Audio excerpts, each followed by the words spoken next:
écoutez ce vocal-là et faites-le écouter à toute l'Afrique, parce que c'est une question de survie pour notre peuple. Ce serait une castration chirurgicale. Les autres, il faudrait les stériliser sans qu'ils le sachent.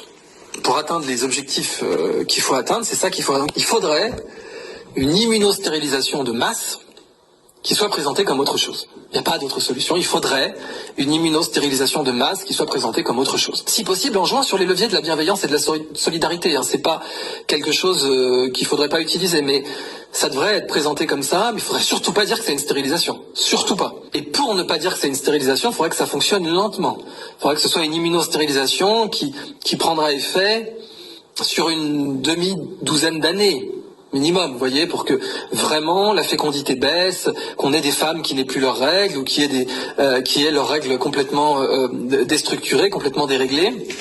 Et puis des hommes, pareil, qui soient de plus en plus stériles avec leurs testicules qui produisent de moins en moins de spermatozoïdes.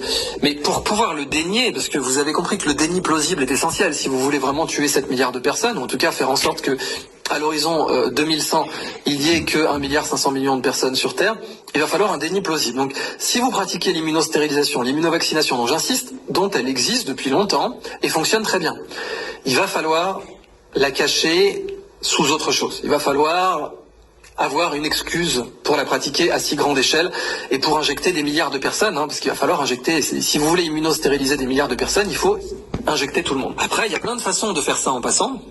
Il y a des méthodes marketing, il y a des méthodes politiques, et puis il y aurait des méthodes technologiques, qui seraient d'utiliser une immunostérilisation qui passerait par les muqueuses, qui serait inhalée, ou qui passerait par des moustiques. Ça a existé aussi. On a fait des stratégies d'immunostérilisation avec des puces sur les lapins. Donc on pourrait faire ça, propager des vecteurs. Bon, je ne veux pas finir parce que quand je parle moi-même souvent,